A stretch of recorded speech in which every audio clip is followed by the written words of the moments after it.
So there are many folklores in India about Ganesha and his creation and how he was made and what was the job given to him, etc.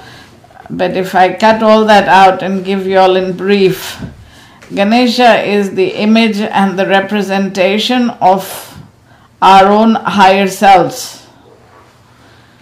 So Ganesha is, if you look at him, his whole body and his structure would tell you about what your higher self is. So Ganesha technically is believed to be created by Divine Mother Parvati. He's made out of, you can say, clay, rice flour, chickpea flour, sandalwood powder, and herbs. What?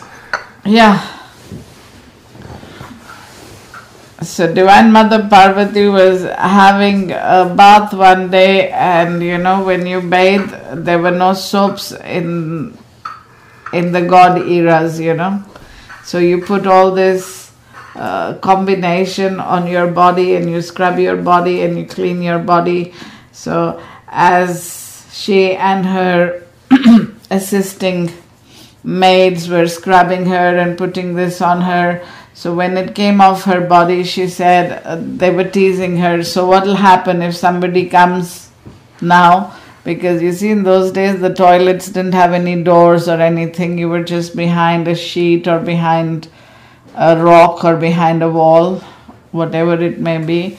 So they said, as Lord Shiva is away, and if somebody wants to come and take a peekaboo now that you're bathing out here, who will guard you and look after you? So Divine Mother Parvati, from all those things that came off from her body, the bathing combination, started making, let's say, a toy. And then as she embarked on this, she said, and who is the best person who would look after me? Would be the energy or the spirit or the person, your higher self, always takes care of you. So she built this, you can say, little toy, image, statue, whatever you may say, out of the, you can say, the beauty clay with which she was bathing, the combination. And she made it so perfect and so beautiful that her maid said, her maids told her, this is so enticing. We cannot just, allow it to wither away. Give it life, give it life, give it life. And so Divine Mother Parvati gave it life and told it, now I'm going to take my bath and you sit outside the door and guard the door. And so Ganesha, who was just created out of the beauty clay, you can say, from the body of Divine Mother Parvati, took his job very seriously. But on this occasion, as Divine Mother Parvati was bathing, Lord Shiva decided to return from his, you can say, tour around the world. And when he tried entering the space, as he knew where to find Divine Mother Parvati, Ganesha stood up, as a tiny little figure and said, you cannot enter. I have instructions from my mother to not allow anybody to enter. So it's a folklore. Lord Shiva says, your mother? Who is your mother? So he says, Divine Mother Parvati is my mother. So Shiva gets even more annoyed, says, get out of my way, you stupid little thing, unnecessarily trying to block me. Do you know who I am? He said, I don't know who you are. Why should I know who you are?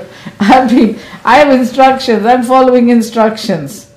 So Lord Shiva, getting annoyed with him, takes his trident and slices off his neck.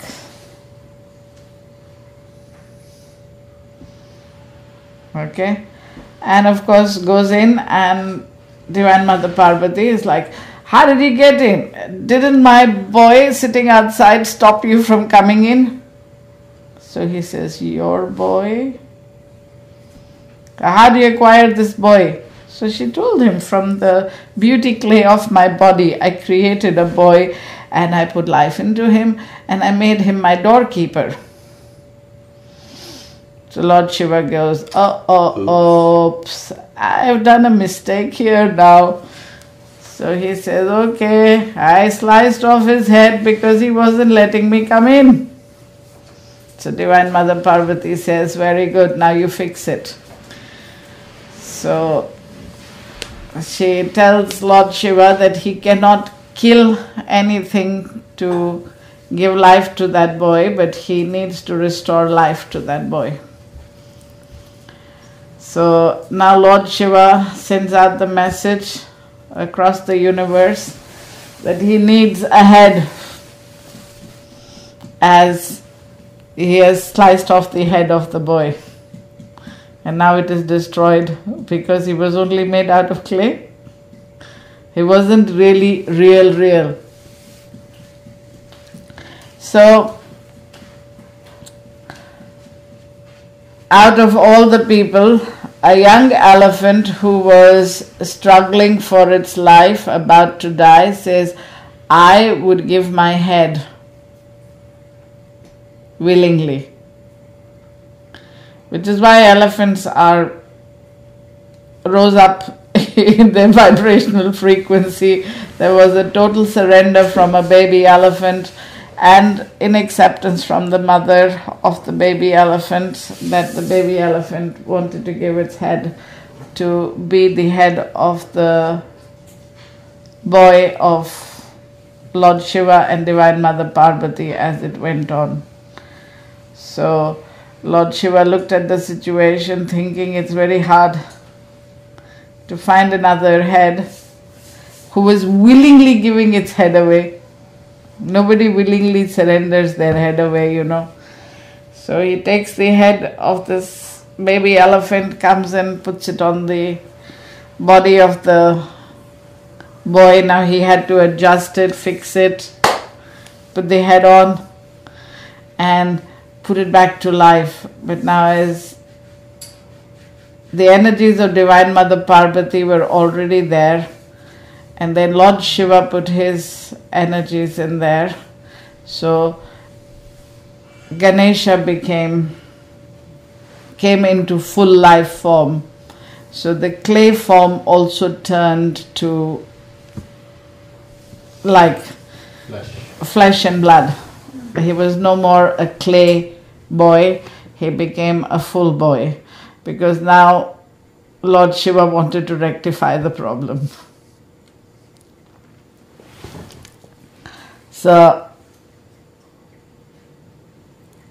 I presented Divine Mother Parvati with the boy, and Divine Mother Parvati fell in love with him, said he's so very cute. A majority of the people, when they get acquainted with the energies of Ganesh, their first impression is they fall in love with him, says he's so cute. And then Lord Shiva went to explain that how he had asked the elephant to give its head, for what reason. Because the elephant head explains, or it got changed, it explains the whole meaning of your higher self. Okay? So which is the trunk of the elephant covers the mouth, which means talk less. The ears of the elephant are so big that they hear everything. They hear sounds from miles away. So it was listen carefully. Okay? The eyes of the elephant are supposed to have the perfect vision that can see the truth in its true connection. The tusks of the elephant, which stood for the ego, and as once Ganesha got the head, he had to break the tusk to release the ego from the energy. So you will see in the Ganesha pictures or statues, one tusk is broken and it's got a gold casing over it. Then what else is his image? Laddu? Laddu? No, laddus. I said image and you're talking about what's around him. The ears, the eyes, the nose, the mouth, the memory of the elephant. You always say you have the memory of an elephant. The elephant never forgets anything, but it forgives everything. Okay? It's the most loving animal. It will not forget, but it will forgive. The other animals will jump, will take revenge. The elephants in the land animal kingdom are known to be very benign. If they find anything, they help it. They assist. But too many stories of how elephants have assisted human beings to recover, be taken care of, and healed, whatever. So the memory of the elephant, the eyes of the elephant, the ears of the elephant, the nose of the elephant, the mouth of the elephant.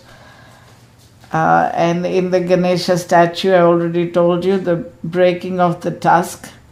And Ganesha, you will see, always wears a snake around the belly. Instead of a belt, there's a snake around his belly.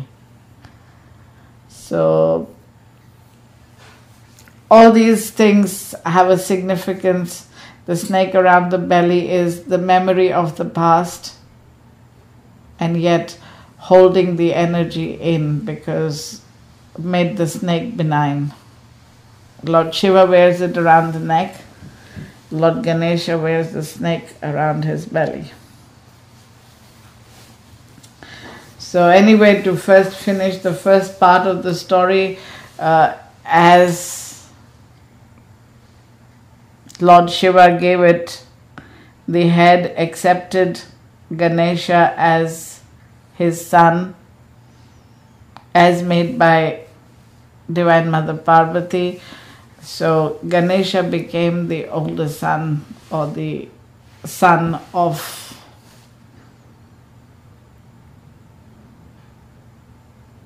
Shiva and Parvati. So there will be many, many pictures where you will see Ganesha sitting on the lap of Divine Mother Parvati. And I just told you all the significances of your higher self there. The knowledge is held in the belly, so Ganesha has a big belly. Okay? And the rest I've already told you. And when it came to choosing a vehicle for himself, Ganesha chose to ride the mouse. And why did he choose to ride the mouse? Because the mouse has the maximum clarity of how to get its food. As you all have noticed around here, if the mouse or the rat, whatever you may call it, sets its mind onto getting something, It overcomes all hurdles to get it. It will even bite through metal to get to where it wants to get. So the vehicle that he chose as a mouse was the determination and the focus. The mouse is very determined to get its food, and it's totally focused. It's single-mindedly focused to get it. So like I said, out here all our lentil plastic containers were chewed up by the mouse because he wanted to get in to get his food. He'll find a way. And you will not be able to catch it very fast. It can overcome every trap that you put around there. And I think on an occasion when I told Rajeshwari to take care of the center at 64 Racecourse, she said the place has been totally acquired by the little mouses. So I told her, go and give them food and say, I'm coming back, please vacate the place. And she saw the mouses come and eat the food and then go down the staircase and disappear. Went down the staircase in 64. Here, not so much. Well, out here, I think they were possessed by the demons. They were working for the demons, so we had to take them out. But in India, in my house, I had like the big field rodent mouse come and take over the ownership of staying in my house in India. I was staying there alone, and so it chewed up everything, chewed up lots of my clothes, till finally I said, okay, enough. Now we have a treaty. I brought it 4 laddus, put it on a plate, put it in a corner of the room, in a plate, mind you, not on the floor. That's why I'm specifying. I bought a paper plate, I put it there, nice floral paper plate, put it on the floor, said, okay, here is peace offerings, here are your laddus, eat your laddus and leave my place. I won't believe it, that night, like I put it in the evening, in the night, all the laddus were eaten up, and next morning there were no more rats. Gone. They never came back. Where? In India, I had rats in my house. Big ones. So, like the telephone line connections, in those days you needed a physical hard line for the phone. So the phone line was in the other room and the one in my room was broken down. So, the whatever operator you bring out there to fix the thing said, I can pull it across the room. If you want it nailed along the wall, it'll be like very hard. So he did something and he pulled it across the room and he fixed it next to my bed, the phone. The big field mouses, as big as a small cat, would walk on this telephone line at night. Look at me from above there.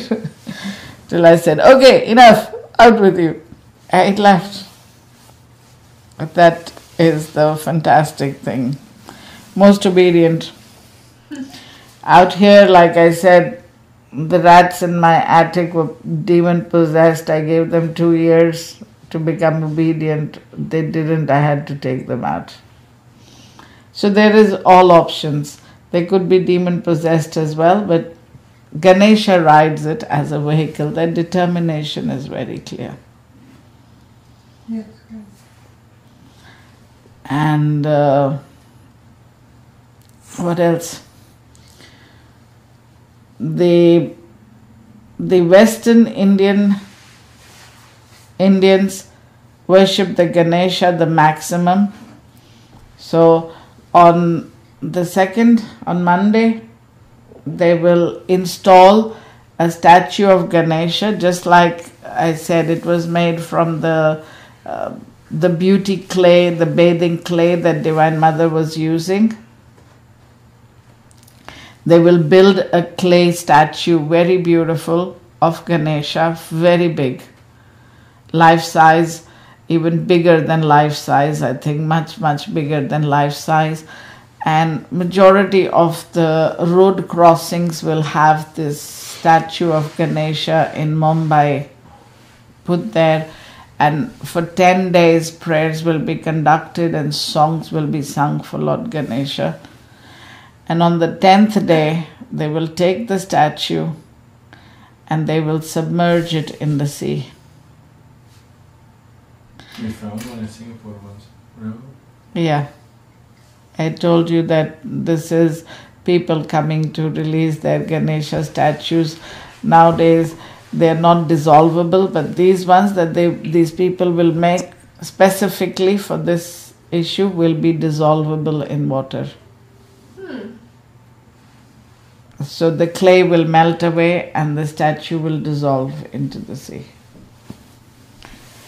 And the reason for that is that they submerge the higher self back into the ocean so that the higher self is free and is connected to everything.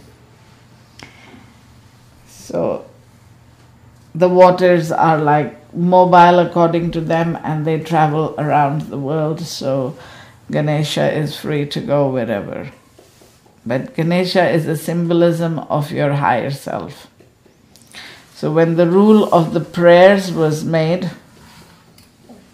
that how do we do our prayers or how do we call the gods, goddesses and deities, then it was said that call upon your higher self first. So Lord Shiva said, if Ganesha is not invited to take care of you, to be the guardian, to watch your door for you, then the whole meaning of your prayer is finished. So in every Hindu function, religious prayer, whatever, they will summon Lord Ganesha first. Without summoning Lord Ganesha, the prayer doesn't happen. Yes, Virgin.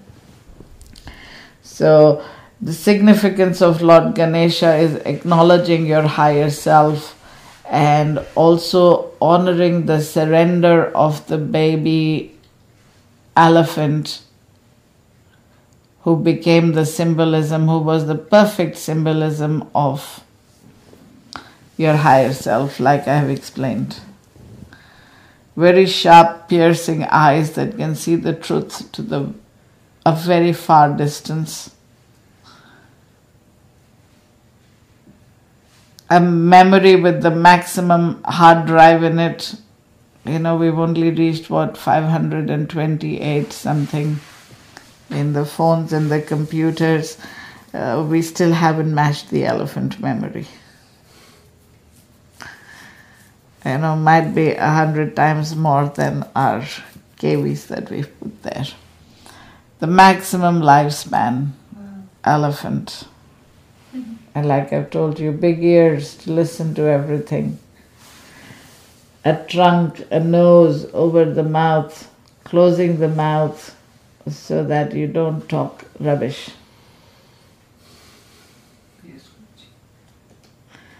And again, like folklore says, when the elephant lifts his trunk and lets out a trumpet, the whole jungle knows that the elephant has spoken. Lion is the king of the jungle, but his roar cannot be heard through the whole jungle. The elephant's trumpet can be heard through the whole jungle, which is why when we are doing big things, big occasions, celebrations, the trumpets are played, announcing of the king. All through the ancient times, the trumpet was blown. Here comes King so-and-so. So yeah, the analogy of the Ganesha is very, very interesting. For everyone watching this video, we invite you to share your experience of Sarva Lokaa in the comment section below. Subscribe to this channel to receive more divine wisdom from Sarva Lokaa, released by Divine Bliss International. Om.